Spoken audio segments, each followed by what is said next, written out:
What's going on? We are live fire with Dad. Fire with Dad, baby. We'll be back in a sec.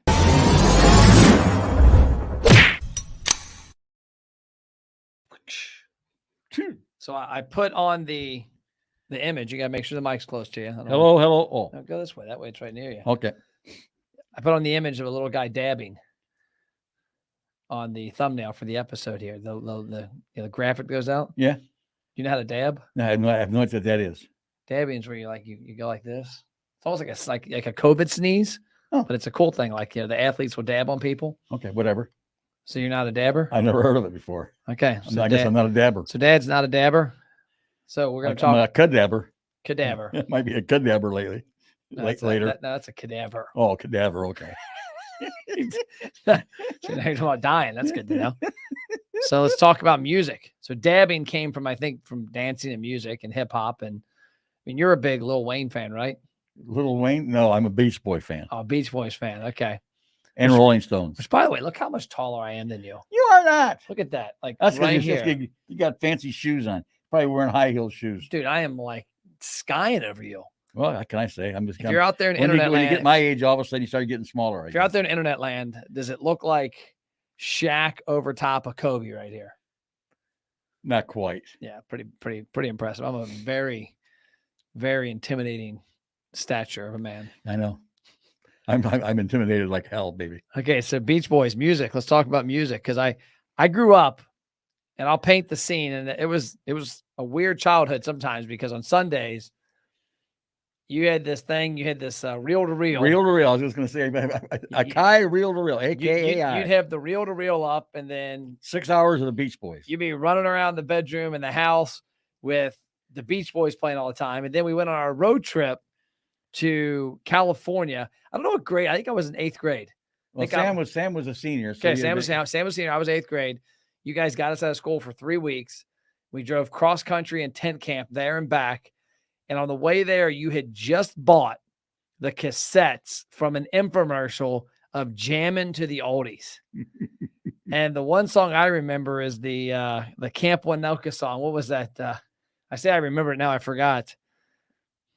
Oh man, I'm freaking losing my mind now. Was it the one of the Beach Boys? No, Camp Winoka. The kids singing about being at summer camp. Oh, okay. You don't remember that one? No, I was about 14 million of them. Let's look and see what we got here. Camp Winoka. Okay, that's terrible. That you're just making shit up now. No, that's the tune. Camp Winoka. Oh, it's not even on Amazon, not even on Spotify. So talk about some of your Beach Boys songs while I find this. So why the Beach Boys? Because they're an American band from California, and they play upbeat music, and it's got a nice rhythm to it. And the thing I love about it more than anything else is it keeps me fired up. I mean, after I play about one song, I'm singing in the car, I'm singing wherever I'm at, and the adrenaline's flying, and I'm ready to rock and roll. Keeps me very positive. But aren't some of their songs that you say they're positive? Like, isn't the one the bedroom about doing LSD? Nah, not my room. In my room. That's about LSD, I think. I don't play that one. I get around. Okay. Well, that's about being like a man-whore, right? My 409, catch a wave, surfing USA, fun. Do your 409 voice, like do your deep 409. I remember that as a kid. Here we are, Camp Winoka song. Oh, won't you, Amada? I was just singing that. That's what I was tuned. That's what I was playing the tune to. And you're going, you can't sing. Come on, everybody's failing me here. Won't you take me? Has poison ivy. All the counselors hate the waiters, and the lake even has out. What is that song?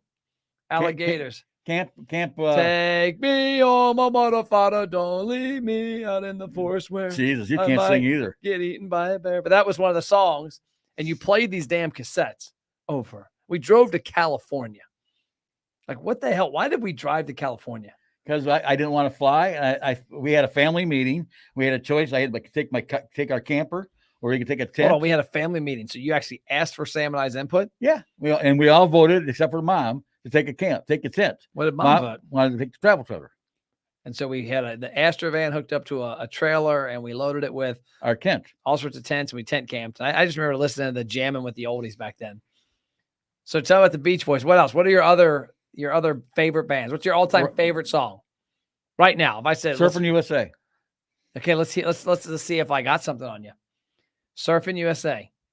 Where did the beginning of that song come from? California. Where did they surf? No.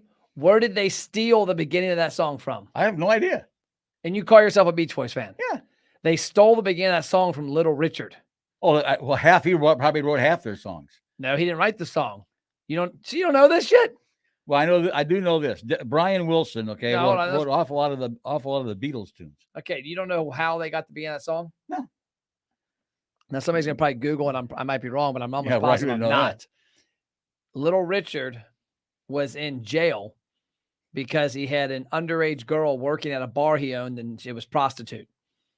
And he got put in jail. And when he got put in jail, what are you smoking? When he got put in jail, you lose your copyrights when you go to jail. And when he was in jail, the Beach Boys stole his song from that. I don't buy that. Okay, here we go.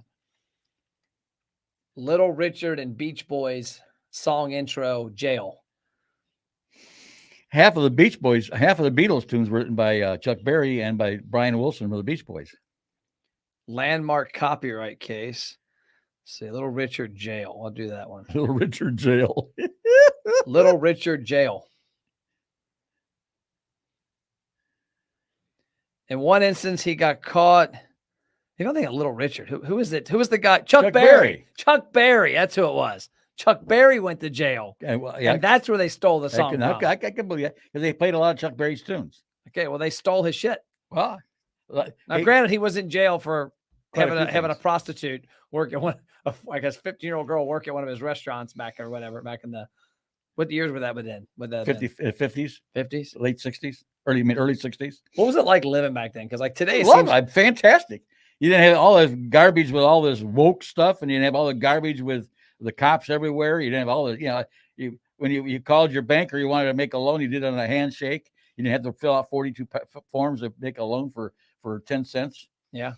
The one story I remember you going back to, like, talking about the old days, was when you were in college, or I guess, I don't know, whenever you were in that young age, that you worked for a car dealership, and you guys would drive the cars to a TV studio. Swede Clark. He was the second largest used car dealer in the country, and he actually made it on Johnny Carson one night. But in those days, if you were on the used car dealers, always drove their cars out to the TV station because the TV stations weren't remote.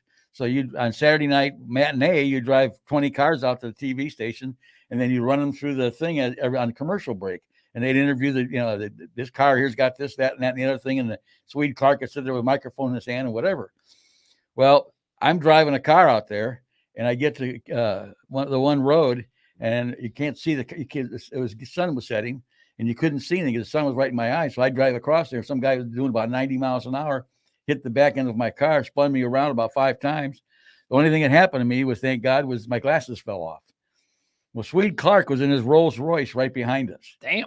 Okay. Rolling with the Rolls Royce, huh? Oh, yeah. He was big time money.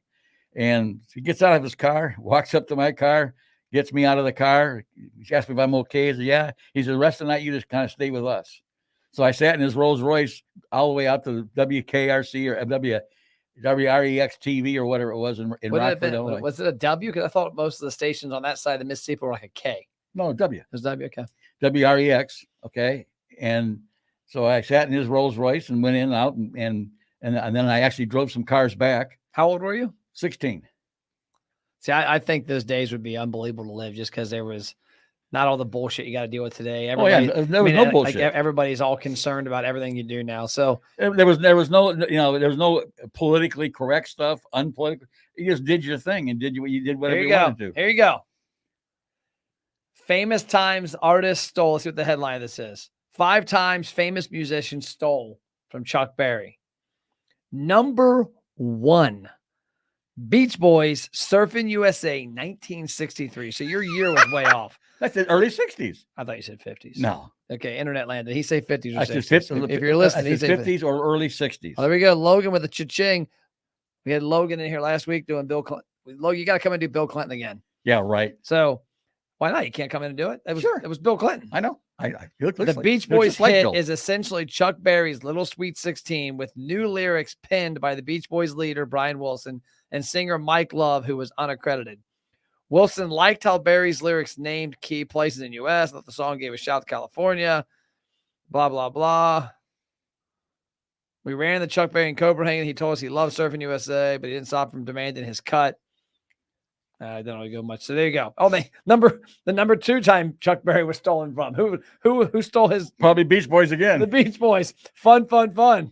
Well, Beach Boys probably took a lot of his songs. Number 3, the Beatles. I saw her standing there. Right. Well, the Beatles even gave him recognition for that. Beatles number 4, Come Together. Come Together. Well, I was just saying, Chuck Berry did a lot of the tunes that the Beatles did.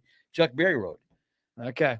I mean, Chuck Berry is probably one of the biggest songwriters in the whole world in the 50s and 60s. Oh, he crushed it in Back to the Future. But he never made any money off it. These guys stole them. Everybody stole money. Did you like him in Back to the Future with Michael J. Fox?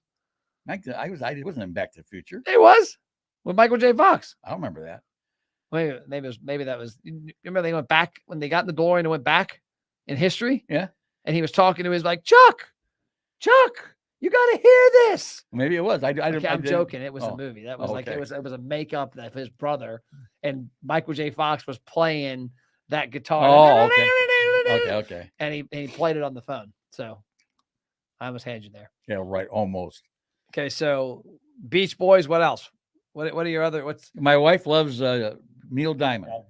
He's got some fantastic songs. Is he the one that sings that West Virginia? What's the song? The Touching You, Touching Touching Me. It. He also sings Sweet Caroline, which they play every single at the Boston Red Sox games. And he actually was there last Wednesday or Thursday and sang He's it. Still alive? Yeah, he's got Parkinson's disease really bad. Oh wow! The place to hear Sweet Caroline is go to Hofbrauhaus, Pittsburgh. Thursday night in Hofbrauhaus, Pittsburgh, they have college night. I'm guessing when college is going on, not summer. And there'll be like 1,000 crazy ass college kids. They all stand on the benches. And they love singing that Sweet Caroline. Well, see, they play it in West Virginia. At the Boston Red Sox game. They play it every game. You know, one place they stopped playing the Sweet Caroline? Where? At Penn State football games, because when the Jerry Sandusky thing happened, they quit playing the song because of the touching you, touching me. Jesus. I know. Just saying it. He died on the vine there. Okay, that's all we got. I'm done with you. Who didn't know that? And you got bad news that your car is like $700 in repairs. $1,000. $1,000. $330 today to have it. Why do you need air conditioning? Explain that to me. You think people before you? Well, actually, my first 3 cars didn't have air. My Plymouth. So you should go. That's what you should do. You should make the Honda. It's a Honda, right? Yeah. A throwback. Yeah, right. Is it parked out here right now? Yeah. How's the air conditioning getting fixed? It's parked here. Because you got to buy parts for it. Oh, okay. The parts aren't going to be until Tuesday. Okay, so you got no air conditioning until Tuesday. Yeah. So why don't you I'll give you my Infiniti. I'll just drive mine. No, you can drive the Infiniti. Because tomorrow we won't drive. Oh, you probably can't even get in the damn car anyways, can you? My Infiniti's way up. Fine. We're fine. Lorinda would never be able to get in the car. You just leave her places. Yeah, right. That's close. But I think what you ought to do then is just go back to your roots. And you ought to just start getting rid of all of these little luxuries you have, because I think you've lived a coddled life. So get rid of air conditioning, get rid of air in your house, get rid of running water. You ought to just go old school. Walking water? You ought to go old school, Dad. I am old school. No, you're old as shit school. That's right, baby. How old are you? 75? 75. Turn 76 next year. Mom is 76 in 2 months. So she's younger than you're. She robbed the cradle. She robbed the cradle. She found you? Yeah. Well, she got lucky. I'm 6 months younger than she is. Wow. Cha-ching, baby. It's fascinating. Yep. Big time. This is riveting media right here. I'm sure we're going to have millions of viewers. I can tell you right now, there'll be people dying on the vine to see this today. Dying on the vine. Okay. So here we go. You ready to log out? Yep. I got stuff to do. You got to go. You going to an HBA event? I got to go speak. Go speak at the HBA. So if you're in the Cincinnati market, the Home Builder Association. We're going to be at Pella Windows today at 4:00. I'm speaking. Baby. Pella Windows, 4:00. Are you talking about? Well, you know what? Think about that. You need to have your windows down your car on the way up there because no air condition. You'll be a perfect speaker. That's right. I'll be a smelly guy. Cha-ching, baby. That's all we got. Have a nice day, guys. See ya.